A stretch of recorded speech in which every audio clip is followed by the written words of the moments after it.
Hello po mga kalingap. At ngayon ay nandito tayo sa ribbon cutting ng pangalawang pabahay ni Papa Joms. Siyempre support tayo, dito tayo kahit naga pa to. Lahat kami nandito, sila Kuya Val, ang buong K-Boys at ang mga Hagibis. Pero wala pa iba.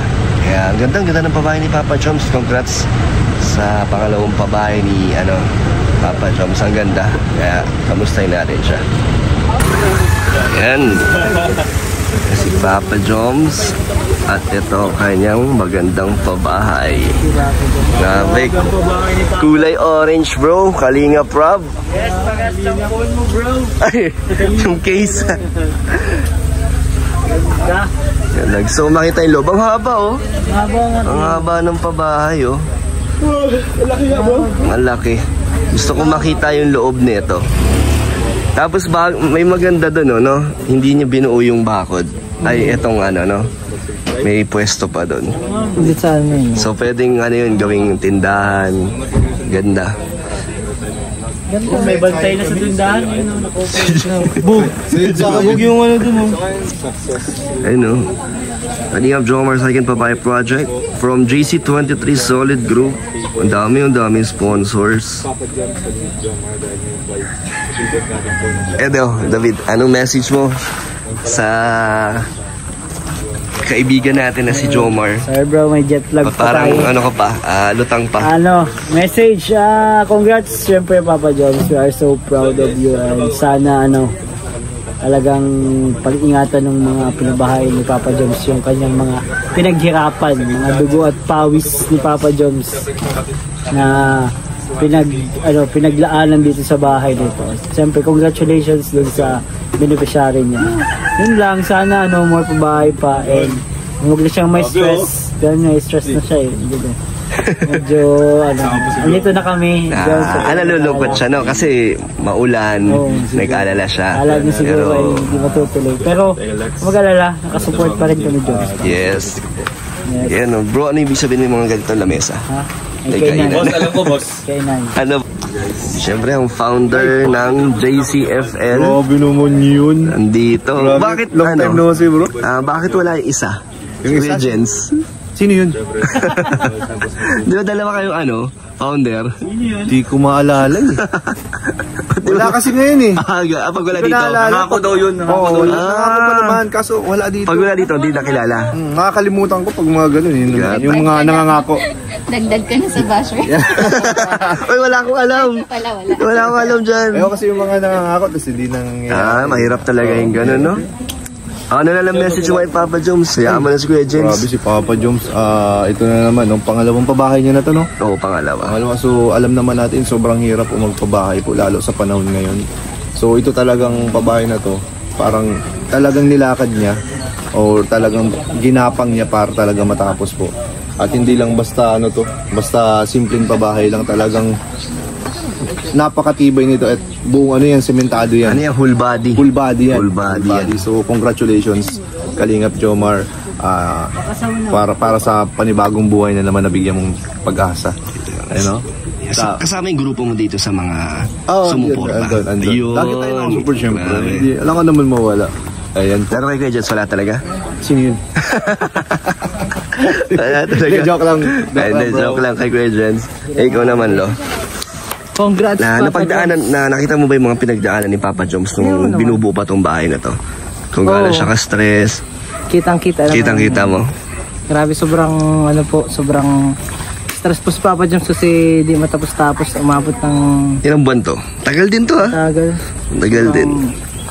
Sobrang laki din po ng gastos kaya ayun po, sobrang nakaka-proud na natapos na and maluwag na po maghinga si Papa Joms kasi natapos niya parang ito yung isa sa pinaka-iniisip ni Papa Joms Kasi mahirap dito yung arawan na sahod, materyales, kaya mahirap talaga. Pero maganda naman, no? Buti lang po, maraming salamat sa mga nagsusuporta kay Papa Joms, mga sponsors, mga andyan po na nakasupport kay Papa Joms. Maraming salamat po sa inyo. Boss, konting mensahe lang. Ano boss, kay Joms? Oo, dahil sa kanyang pangalawang pabahay. Siyempre, una sa lahat, congratulations Papa Joms sa panibago namang pabahay, sa panibagong pamilya na mababago ang buhay dahil sa tulong mo, siyempre tulong ng Team Kalingap. And syempre, sana marami pang gantong mangyari sa ano mo, sa channel mo. And yun, more blessings to come and congratulations in advance. Kasi talagang ano, hindi biro na magpabahay talaga eh. Kasi kailangan mo ng time, effort, at syempre, pag sa usapang financial talagang kailangan mo talaga kasi di naman ito mabubuo kung walang ano eh, walang financial, walang na, budget. Walang budget. Kaya syempre, congrats din sa family na kila, kung hindi ako nagkakamali, kila Nanay Generous to, no? Yun, kila Nanay Generous sa family. Nanay Generous, congratulations. So yun lang. Thank you, boss. Boss. Bro, message mo kay Papa Joms sa kanya second pabahay. Ako, bro, ang message ko kay Papa Joms is, syempre, unang-una congrats. And nakakatuwa po na si Papa Joms ay malaking blessing sa mga ibang tao. And ayun, grabe nakaka-proud po.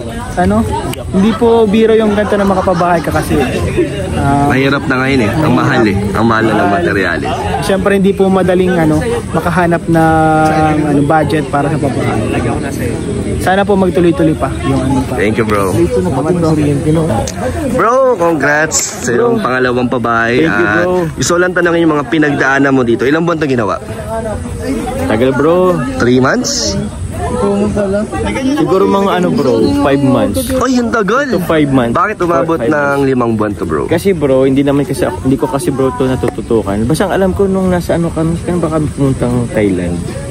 Ay, Thailand ba yun? So habang nagta-travel ka, ginagawa din to?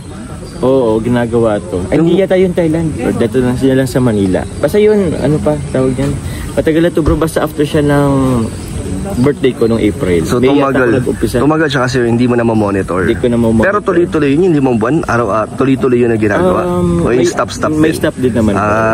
Kasi bro, ito kasi bro napabahay na to, hindi kasi to dapat ganito bro. Ang ko lang talaga dyan is medyo maliit lang. Pero ang haba bro, malaki, tapos malapad. Oo bro. So paano naging ganito? Kasi bro, siyempre may mga since kumbaga hindi ko natutukan, may mga pagbabago na dadagdag na hindi ko na mamalayan. Okay. Pero inaano ko na lang din. So lumaki siya ng lumaki? Lumaki na siya ng lumaki. Ang plano mo talaga hindi ganito? Hindi ganito kalaki. Pero maganda naman ang kinalabasan, di ba? Oo bro, okay naman din. May isang So anong message mo bro sa mga tumulong sa'yo at sumuporta? Maraming salamat po sa mga supporters din, yung mga nag-share po dito sa pabahay. Kasi kung ako lang din naman, hindi to ganito bro siguro katatag. So, pero yun, andyan sila, sumuporta sa akin. Kaya maraming salamat po. And sana, i-bless na lang kayo ni Lord. Kasi yung mga natanggap ko, hindi ko kasi din bro alam kung paano ko siya, kung paano ako ano tawag doon? Paano ko sila makakabawi. Okay. Kumbaga, so Lord ko na lang, i-bless na lang kayo kay Lord. And thank you very much po sa lahat. Thank you bro. Bro, last na. Yes bro. Sino inspirasyon mo sa buong journey ng iyong pabahay? Sa buong inspiration ko bro, Buti Carla ba? Yeah! Ang ko lang din naman bro, yung pamilya po na ko. Yung pamilya ko na matutulungan. Kasi bro, kung bro, as in, kung makikita mo to bro, parang ganito lang siya. Yung bahay nila? Oo bro. Okay. Yun, dyan sila So, sila yung parang kaya mo pinagpatuloy para mabigyan sila ng ganitong bahay? Opo, actually bro, wala pa ako sa Kalingap. Pero, sila yung parang naging ko din. Alam mo yung tipong, nakapag-decide ako kung ba't ako gusto magkalingap. Kasi gusto ko silang matulungan. Okay, ang galing. Kaya ito bro, ang galing, binalikan mo talaga sila, no? Binalip ko talaga yun bro. Since talagang ngayon, napabahayan mo na bro. Dati lang nakikita mo. Nakita ko lang. So ang sarap sa feeling yan bro, no? Na sarap bro sa feeling natupad yung gusto mo. Oo, nawala pa ako sa Kalingap. Gusto ko silang tulungan. Grabe, ang ganda naman nun. Sila bro natulungan na pabahay. Alam ba nila yung bro na nagawa, naisip mo na yan dati pa? Alam nila yun bro, nila yun. Bakit ba? Ano bang meron sa kanila na nakita mo? Kasi bro, yung nag-iisip-isip pa lang ako magpunta ng Kalingap. Nadaanan ko sila, mag-ina, nangalakal. O si Reynard nagtat. Ay, sige bro. Sige ko lang bro. Pero yung nadaanan ko sila bro, nangalakal, mag-ina, alas katanghali ang tapat. So, bro, ikaw ba naman, usually kasi nakikita ko, lalaki ang nangangalakal. Sila kasi bro, mag-ina, mama tapos yung anak. So, binigyan ko sila bro, 50 lang. Pero sabi ko that time, sana kumbaga, if ever man na magtuloy nga ako sa pagkalingap ko, sila ang tutulungan ko dito sa lahat. Grabe bro, ngayon may bahay na. May bahay na sila. Congrats bro. Pero pinaka pampalakas mo si? Carla. Thank you bro, congrats. Kinili ko. Boss, congratulations message. Yes, Papa Joms, super congratulations sa'yo kasi panibagong achievement para sa'yo at para sa Team Kalingap, sa family mo Team Kalingap, sa atin kasi yun, second pabahay mo na and I'm happy for you kasi yun, laging pagdating ko pa lang talaga dito, alam mo boss, pagdating ko pa lang dito nagulat ako, ang laki no? Mas nalakihan ako dun sa pabahay niya nung last time kasi kasama din ako sa ribbon cutting pagkakita. Ay, first time na nun ka na boss, hindi ka pa nun hindi ka pa nagpa-vlog. Tapos makita ko to, so grabe. Mas mahaba. Nakaka-proud si Papa John sobra. Bilang kaibigan mo, sobrang proud na proud ako sa'yo. Thank you boss. Welcome po dito po sa ating pong pangalawang pabahay po, housing project po ng Team Kalingap. So ako po, magpapakilala po ako po si Kalingap Jomar po. Isa po sa mga kasama po ng Kalingap. So, little background lang po, hindi po kilala na generous sa kanyang pamilya. So before pa po ako Kalingap po, sa ako po sila nakilala. Bale, nakita ko po kasi silang nangangalakal po sa katanghalian tapat. Si Nanay Generous po kasama yung isa sa kanya pong anak ko na babae. So, that time po, nag-isip-isip na rin po akong mag-ano po sa Kalingap. Parang sila po yung naging isa po sa mga naging nakapag-decide po ako kung bakit itutuloy ko po yung Kalingap. Kasi gusto ko po silang matulungan. So hindi ko po in-expect po na akala ko po kasi siguro makapagbilang ko ng grocery, mga ganyan-ganyan po, konting cash or ano po. Pero hindi ko po in-expect na darating po ang araw na makapagtayo po tayo ng pabahay po para po sa pamilya po nila ng Generous. Actually po yung kanila pong bahay, medyo lang po siya kaliit. Actually po baka nga mas malaki pa po ito Baka nga mas malaki pa ito. Tapos paano po siya? Parang pag ganyan. So yung tulugan po nila sobrang siksikan. Imagine po, 5 or 6 person po, doon po sila nagsisiksikan. So marami na rin pong beses na dumaan yung bagyo, nababaha po sila. May mga pagkakataon din po na muntik na rin silang mawala po kasi yun nga po sa baha. Meron din pong mga ahas kasi yung bahay po nila sa lupo nun meron pong isang malaking puno po.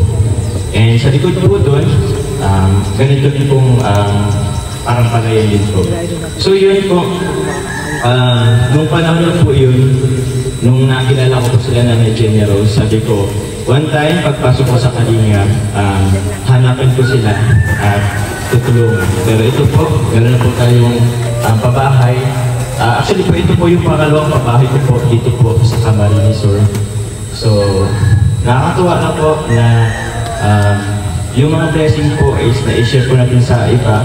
And sana po, tawag niyan, tuloy-tuloy pa po yung itong programa. Kaya maraming salamat po kay Kalingap Kuya Val, kay Kalingap Rat, kay Ate Edna, kasi dahil po sa kanila, meron po silang napakagandang programa po ng mga pabahay. And dito po, pang 258 na po itong pabahay po nila. So yun, thank you very much po. Yun naman po. Message mo kay Jomar bro. Congratulations bro! Sige bro. Yun na yun? Hindi bro. Kalingap Jomar, congratulations sa pangalawang yung pambahay. Grabe, sobrang ganda, kakaiba din to bro. Kakaiba yung pabahay niya. Ano yung haba Sabi nga ni Sir July, ito yung pinakakakaibang pabahay sa buong Team Kalingap. Kasi may swimming pool nasa tabi. Yan, may swimming pool sa tabi. Yun bro, nakaka-proud ka. Alam mo naman ang mga kaibigan mo, mga kapatid mo na proud sa'yo. Patuloy mo lang yan, susuportan ka namin. Yeah, I love you bro. Thank you bro. Ano mo na po, thank you po kay Lord sa magandang panahon. Sa safe travel na mga naandyan. At syempre gusto ko pong i-congratulate ang family ni Nanay Generous dahil sa isa po sila sa maswerte pong nabigyan ng malaking blessings which is ito pong maganda at komportableng bahay. Grabe, naalala ko po, nung first visit namin dito sa bahay nila na is in, nakaawa po ang kanilang kalagayan. Sobrang liit at siksikan sila sa loob ng kanilang bahay. Opo, si Carla po kasi is nakapunta na rin po dun sa dating pong bahay po nila, Nanay Jeros. Kapag umuulan, basta sila sa loob, tapos yung bahay po nila, noon extension lang sa gilid ng kapitbahay nila. Kaya deserve niyo po, Nanay, ng ganitong blessings na will na God para sa inyo at sa mga anak niyo po at sa kay Kalingap Jomar naman po. So proud of you for another achievement and at syempre, gusto din kita i-congratulate kasi sobrang galing mo parati. Hangi ako sa sipag at syaga mo. Kaya deserve mo yung pagmamahal ko. May GoPro, joke lang po, hindi kasama. So yun po, pasensya na kasi hindi ako nakarating sa araw na ito kasi po busy sa school. Thank you din po sa Team Kalingap kasi may ganito silang programa na na-extend din ang kanilang family kahit madami pong natutulungan. Thank you po kay Kuya Val Santos Matubang, added na vlogs, Kuya Rap at lalo higit sa lahat sa mga general sponsor po ng Jomcar. God bless you all po. Yun po. Kuya, yan na po.